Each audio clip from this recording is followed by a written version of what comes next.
3 years ago, Anna Maria and I, along with Saudi explorer Reem Philby and Alan Morrissey, were standing in the northeast part of the enormous sand desert, the biggest sand desert on earth, called the Rub al Kahli, or the Empty Quarter. And we were following the trail not of Bertram Thomas, but of another British explorer, Harry St John Philby, who in 1917 was sent south from Baghdad by Gertrude Bell to meet Ibn Saud to try and bring some order to the central deserts to stop the supply of arms to the Ottoman Turks to the west of Saudi Arabia. Philby was a great desert explorer, and when he tried to become the first person to cross the Empty Quarter from east to west, which is by far the most difficult route, on that journey his Bedouin companions insisted that he follow them south, not west initially, because they wanted to show him something in the sand that they were convinced was the lost city of Ubar or Ubar. And this lost city is actually mentioned in the holy book, the Quran, and the story goes that its occupants became so wealthy and their lifestyle became so opulent that the city and its inhabitants were struck down by God as a lesson to all around. And the Bedouin were convinced that they knew the location of this lost ancient city of Wabar or Ubar. And after 4 or 5 days of travel on camel, Philby ascended the dunes, looked down upon what the Bedouin were keen for him to see, and pretty obvious to him straight away that it wasn't something that had been constructed by man. Initially he thought, because all of the sand had turned black into glass and there was lots of ash everywhere, he thought it was a volcanic eruption under the sand. But in his camel bag he'd packed the latest version of the Geographical Journal, the Journal of the Royal Geographical Society, and he hadn't had time to read it. So whilst he was sitting on a sand dune trying to vex his mind to try and work out the cause of this incredible thing that lay before him in the desert, he opened the Geographical Journal and he saw an article about meteorite craters in East Africa, and he wrote down in his journal meteorite question mark when it came to this particular place that he'd been led to in eastern Saudi Arabia, and he was later proven to be absolutely correct.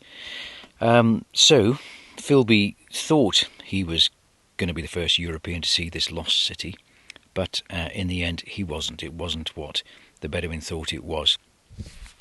That search continued many decades later, further south here in Oman, in Dhofar, the southern governorate of Oman. And it's that search that has occupied day 22 of the Jewel of Arabia expedition. Last night was one of the coldest nights we've had. 6.4 degrees we woke up to, and that might not sound too cold if you're listening in the UK, but when you think the daytime temperature was in the 30s, and when the sun goes down it's in the mid-20s, and when you wake up it's 6, the temperature drops like a stone as soon as the sun goes down, so it does feel relatively very cold. So we were all very cold when we woke this morning. I think we all woke about 3 o'clock when the temperature had dropped really quite low. Little owls calling out of the darkness, foxes barking. A bit of excitement this morning when we moved the sleeping mats on the sand to find a couple of scorpions underneath, and they're the first. So if you want to check that out on our social media, go and take a look. Very unusual to find scorpions at this time of year actually in the cold. They're much more active and much more numerous in the hot summer months.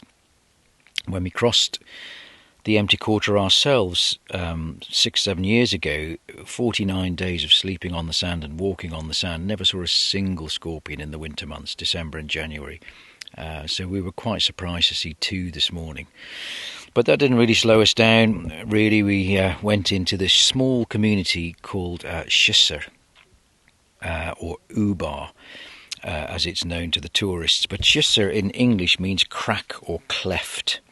And at the bottom of this crack or cleft, there has been on the southern edge of the sands almost permanent water year round, and for that reason this particular place, Shisir, was thought by many to be a potential location of this lost city of Ubar or Wabar. And when we're following Bertram Thomas down the coast of Oman, his 1927-28 journey. But 2 years after this journey that we're following, he embarked on the crossing of the empty quarter from south to north, from Salalah in southern Oman to Doha, the capital of Qatar. It took him 53 days, and that's the journey we were lucky enough to recreate several years ago. And in his book, Arabia Felix, as he approached the location where we've been today, he noticed a very polished track going left to right across his direction, which was south to north. He noticed a very polished, compressed area of sand that had clearly been made by the passage of thousands of camel hoof marks. And he asked his Bedouin companions, he said, what is this trail? Where's this road going to? There's nothing here. And his Bedouin companion said, these camels are going to the lost city of Ubar, which is somewhere over to the east of us here. And so that lost city of Ubar has been a bit of a magnet for explorers and travellers for many years. And it was Britain's most famous explorer, really, Sir Ranulph Fiennes, who spent time here with the SAS in southern Oman in the 1970s. It was Ran who was really intrigued by this, and his love of Oman. I think, for all the places in the world he has been, I recall The Guardian several years ago asked him, where in the world could you be right now if you could choose anywhere? His immediate reaction was southern Oman. It is absolutely beautiful for many, many reasons, and for him it became a bit of an obsession to try and locate the lost city of Ubar, or as I think his book, or a book that was written by Ran, or one of the other archaeologists who were searching for it, they call it the Atlantis of the sands, the city that disappeared into the sands.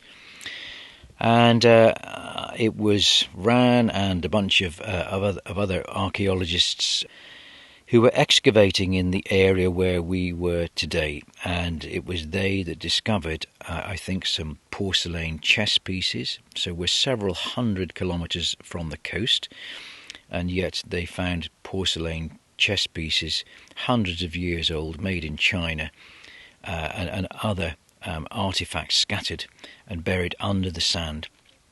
And the more they dug, the more they discovered the foundations of something that made them think that they'd found the location of the lost city of Ubar.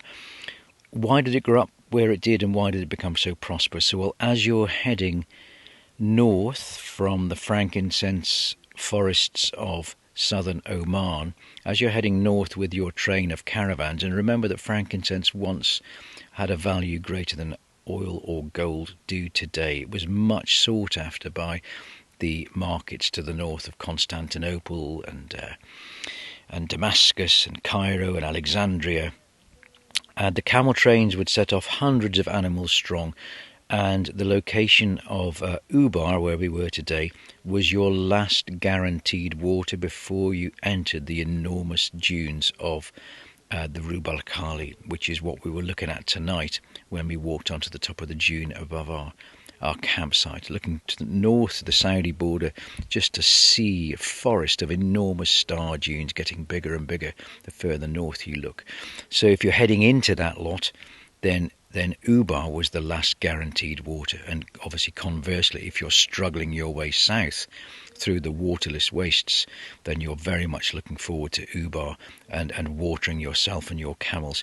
So, there's every reason to believe, with what the archaeologists found and the obvious geographical, the sort of geolocation of the site, that it did indeed grow into a place of great trading significance in the past. So We visited today. I think by the time we'd sorted ourselves out, we walked along a riverbed to look for flint outcrops. We were looking for arrowheads and scrapers. We couldn't find any, sadly, but worth a look because there are outcrops of flint here. We arrived at Ubar, this archaeological site now UNESCO recognised and overseen by the great team at the Ministry of Heritage and Tourism here in Oman. And lovely to return because I hadn't been there for 6-8 years. Last time I was there we had a great reception because we were about to cross, the first people to cross the empty quarter for 85 years following Thomas's original route. So it was nice to be back. Handed out a few of our empty quarter books, which the locals devoured avidly, looking at pictures of their friends and family that we took 6 or 8 years ago. And then a lovely tour, a fascinating tour of the site, which has been really well restored by some Italian archaeologists following the initial discoveries by Ranulph Fiennes and his team. So we probably spent about an hour there. Fantastic Omani guide showed us around, very informative.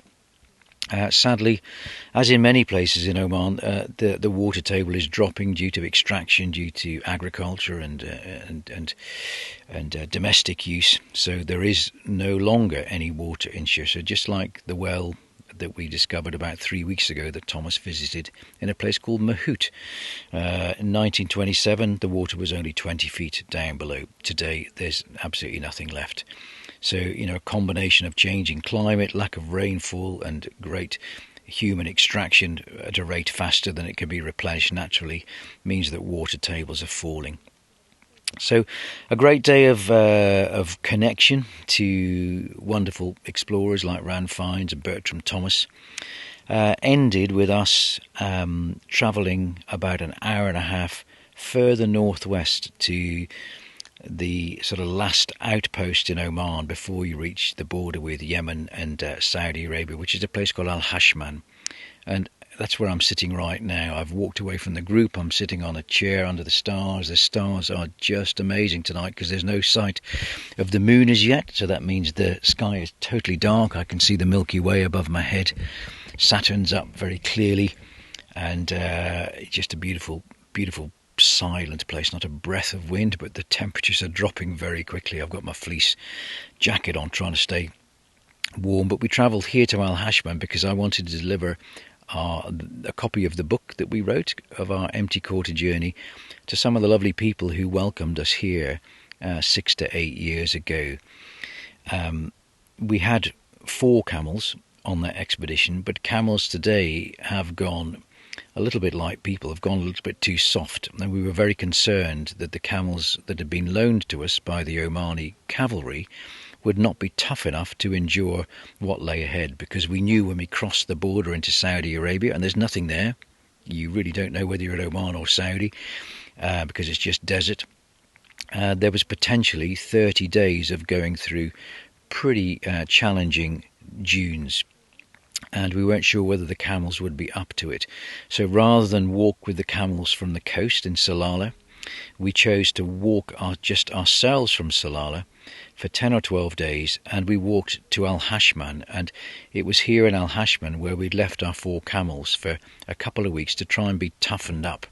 Bit of camel boot camp therapy, and toughening up camel style, boot camp style, involves not feeding them every day, not watering them every day, but every day tying them to the bumper of your Toyota pickup and driving slowly across the dunes, the flat dunes, wherever you can find a flat area, and just slowly each day extending the distance that the camels are having to walk. And the hope was that by the time we arrived, walking from the south, that the camels would be lean, mean, and toughened up, ready for the journey ahead. And I really don't know whether that made much of a difference. Our camels did make it to the border with Qatar, and the Emir of Qatar sent us fresh camels, and then we realised what an emaciated state our own camels were in. So Al Hashman's been a really important place for me. It was lovely to see 1 or 2 people that have memories far better than mine, and they were explaining to me vividly how they put up the big Bedouin tent to greet us when we arrived, and I recall they'd slaughtered a baby camel for us to eat, and just incredibly generous people, and that generosity just continued today. Just overwhelming, really. We turned up completely unannounced and were feted and greeted and fed and watered, and more coffee and more dates. And I would say the icing on the cake today, we've already spoken about two great explorers, Ranulph Fiennes and Bertram Thomas. But we were taken to meet an old man. He was old when I met him 6 to 8 years ago, and I thought pretty blind, really. But 6 to 8 years ago, his son insisted that we come over and just look at a black and white photograph they had in their hand. And that black and white photograph was Dad, the old man, with Wilfred Thesinger at Muxin in 1946-47. So today, that same old man, when we came into the village, his son claims he's 110. That may be true, it may not be, because I think if you're older than about 50 years old in Oman, you probably didn't have a birth certificate when you were born.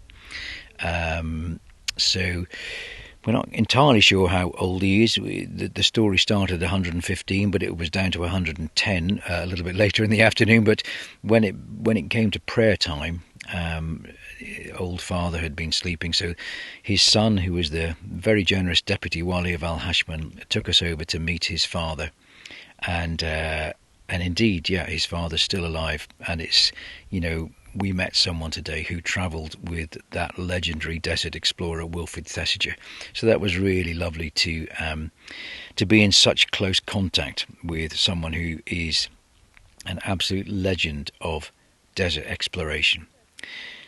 So there we are, that's day 22, started shivering cold, and I think it's going to end pretty shivering cold, because its temperature's pretty nippy right now already, so we're all going to huddle around the fire before we dive into our sleeping bags.